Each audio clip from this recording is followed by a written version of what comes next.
মোমোজ হচ্ছে এমন একটা খাবার যেটার নাম শুনলেই আমার জিভে জল চলে আসে এক কথায় বলতে গেলে। So guys, welcome to my another vlog. তো আজকের ভ্লগটা একটু অন্যরকমই থাকছে, যেহেতু আমার পছন্দের খাবার নিয়ে থাকছে। তো ফার্স্টেই বললাম যে মোমোজ হচ্ছে আমার এমন একটা পছন্দের খাবার যেটা কিনা মাসে 3 থেকে 4 বার না খাইলেই নয়। তো যাই হোক, এখন আমরা মেন ব্লগে আসি। তো ফার্স্টে মোমোজ বানানোর জন্য মুরগির মাংস অ্যান্ড পেঁয়াজ, কাঁচামরিচ, ধনেপাতা দিয়ে একটা পেস্ট করে নেওয়া হলো।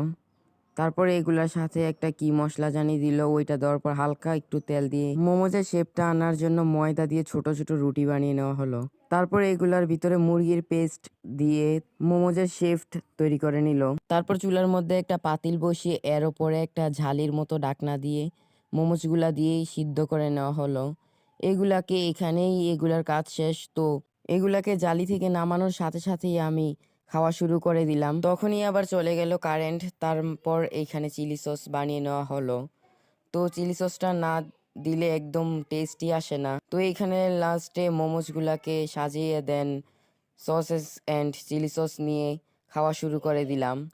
তো এগুলাকে খাইতে যে এত মজা ছিল সেটা আমি আপনাদেরকে বলে বুঝাতে পারবো না। তো আজকের মতো এখানেই বিদায় নিচ্ছি। আল্লাহ হাফেজ।